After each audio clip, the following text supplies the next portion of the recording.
Olá pessoal, tudo bem com vocês? Aqui é o professor Vitor Fernandes e vamos juntos então fazer a resolução desse mapa aqui de eletrônica digital do módulo 51 de 2024, tá? Pessoal, no contexto aqui do mapa nós temos que fazer um projeto aqui para automatizar, né, um esquema aqui de reservatório e tanque que vão ser utilizados aqui em aquaponia aqui, tá? E a ideia que nós temos aqui, pessoal, é a seguinte, ó, onde eu estou passando o meu mouse aqui, tá certo? Nós temos o que seria um reservatório, tá? E esse reservatório ele vai ser suficiente aqui, ele vai ser utilizado, na verdade, para fazer o abastecimento do tanque que nós temos aqui do lado de baixo, ó, tá? E aqui no reservatório, pessoal, ele conta aqui com dois sensores, basicamente, tá? Nós temos um sensor aqui que é chamado de RS2, que é um sensor de nível crítico, né? E nós temos um sensor aqui que seria o RS1, que seria o sensor de nível máximo aqui, tá? De água que nós temos dentro do reservatório. Temos aqui ó, uma válvula, uma eletroválvula, na verdade, que ela é chamada de RVT, tá? E essa eletroválvula ela vai ser responsável, tá, por liberar ou bloquear a passagem de água para essa outra parte aqui que seria o tanque, né? E aí nós temos uma outra eletroválvula aqui em cima, chamada de RVR, tá certo? E essa eletroválvula ela vai ser responsável por abastecer aqui o nosso reservatório de acordo com as condições ali do nosso projeto, tá? Aqui para o tanque nós temos a mesma situação, nós temos dois sensores, um de nível crítico aqui, né, nível baixo, chamado de TS2, e um outro aqui chamado de TS1, tá? E aí vamos seguir as normas aqui que nós temos, né, as regras aqui de projeto, para que a gente consiga desenvolver um circuito digital, tá, que vai controlar todo esse fluxo de água aqui, ó, tá certo? Então vamos lá, pessoal, o mapa ele tem o contexto da questão, que seria legal que vocês fizessem toda uma lida aí, tá? Eu vou pular diretamente aqui para o escopo do projeto, tá certo?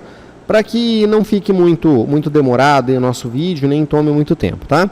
Então vamos lá, para a gente automatizar o reabastecimento do tanque, lembrando que o tanque ele fica na parte de baixo, o reservatório na parte de cima, né? Você vai observar aqui que o nível máximo TS1 e nível crítico TS2 do tanque deverá ser mantido por boias aqui, tá certo? E precisa ser reabastecido quando? Aí eu fui colocando as condições necessárias aqui em vermelho, tá, pessoal? Para dar uma destacada aqui. Então, o nosso tanque ele vai ter que ser abastecido quando TS1 e TS2 apresentarem nível lógico baixo, tá? E parar o abastecimento quando TS1 e TS2 apresentarem nível lógico alto, tá certo? Então você ainda informa ao contratante que se as condições expostas forem cumpridas, uma válvula solenoide, ó, RVT, ligada ao reservatório, deverá abrir para transferir, né, em nível lógico alto, água para o tanque aqui por gravidade. Então, ó, vamos lá, outra condição importante aqui, ó. Assim, a RVT, né, que seria a válvula responsável por encher o tanque, ela deve fechar quando o nível do reservatório atingir o nível máximo do tanque, ou seja, quando o TS1 for ativo, tá? Ou quando nós tivermos nível crítico no reservatório, tá? Ou seja, se o reservatório não tiver água, não é para essa válvula aqui abrir, beleza? Então, isso significa que o reservatório deverá ser abastecido quando atingir RS2, tá? E então você solicita uma segunda válvula, RVR, para permitir a passagem de água da rede, né, em nível lógico alto, tá, para o reservatório até que ele fique cheio, RS1 em nível lógico alto. Então, o contratante, então, diz que o reservatório será projetado para reabastecer o tanque 2 vezes quando o tanque atingir nível crítico, tá certo? Então, é para a gente usar LEDs aqui para simular as saídas do sistema e chaves aqui que vão simular as suas entradas, tá? Então, façam uma lida com bastante calma aqui nesse contexto, tá certo? Deem uma olhada nessas marcações que eu coloquei em vermelho, que elas são pontos-chave aqui no nosso projeto, tá? E vamos avançando aí para o que a gente vai ter que resolver, beleza? Então, ó, no primeiro item aqui, ele pede para que a gente determine quais são as entradas e quais as saídas que nós temos aqui no sistema, apontando em cada uma o que ela representa quando o seu estado é nível alto, tá? E pessoal, só para a gente se lembrar, né, o que são entradas quando a gente está falando de um sistema digital, as entradas elas são geralmente sensores aqui, ó, tá? Ou botões aí que mandam informações para o nosso circuito de controle ou para o nosso controlador, tá? Então o nosso controlador, ele com base nas informações recebidas pelas entradas, ele vai ativar ou não as saídas, tá certo? Então, o que a gente tem aqui, pessoal? Geralmente, tudo que é sensor, botão, potenciômetros e afins, eles vão conectados nas nossas entradas dos controladores, tá? E coisas que a gente precisa acionar, como motores, eletroválvulas aqui, atuadores e LEDs e tudo mais, eles costumam ser conectados na saída. Então, recebe-se aqui um sinal, né, dos sensores, né, que são conectados na entrada.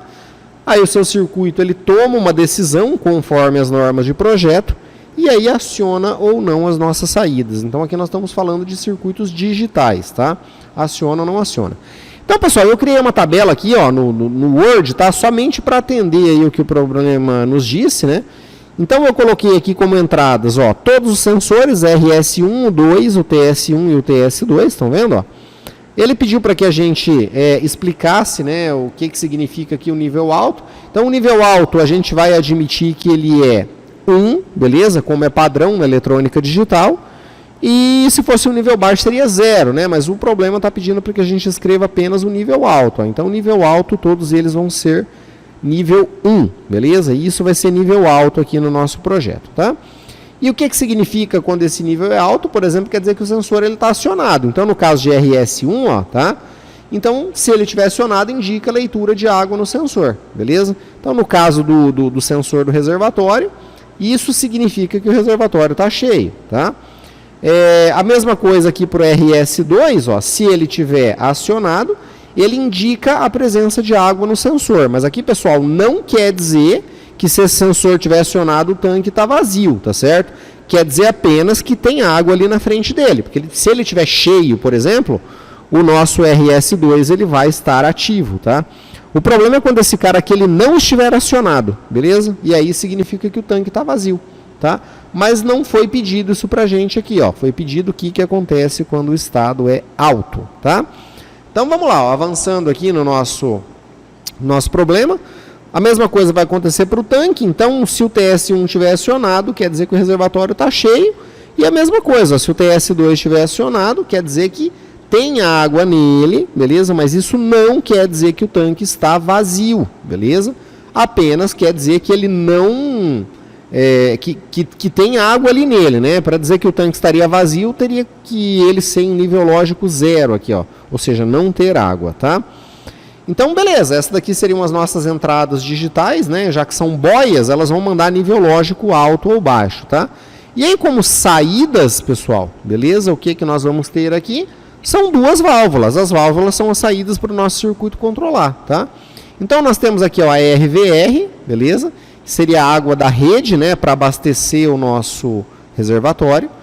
E a RVT seria aquela válvula que fica embaixo ali no reservatório que vai ser usada para abastecer o tanque, tá certo? Então, se elas estiverem em nível lógico alto, né, quer dizer que estão acionadas, tá? Então, no caso da primeira válvula, indica a liberação de água da rede para o reservatório. E no caso da segunda, tá certo? Indica que a válvula liberou a passagem de água do reservatório para o tanque. Ó. Então, esse daqui seria basicamente o nosso primeiro item, tá? Caso vocês queiram colocar numa tabela diferente, aí, que eu até recomendo, seria bem interessante, beleza? Mas eu organizei aqui em tabela para ficar um pouquinho mais organizado e mais fácil a leitura, tá certo? Vamos então avançar aí para a próxima etapa, tá? Pessoal, agora nós temos a nossa etapa 1B aqui. É uma etapa que vai dar um pouco de trabalho aqui para a gente, porque aqui agora a gente vai ter que construir a tabela verdade do sistema de controle e apontar o que cada combinação aqui ela vai representar no processo, tá? E pessoal, a melhor forma que eu achei de organizar isso aqui seria colocar na própria tabela aqui, ó, uma explicação sobre o caso aqui em que nós estamos analisando.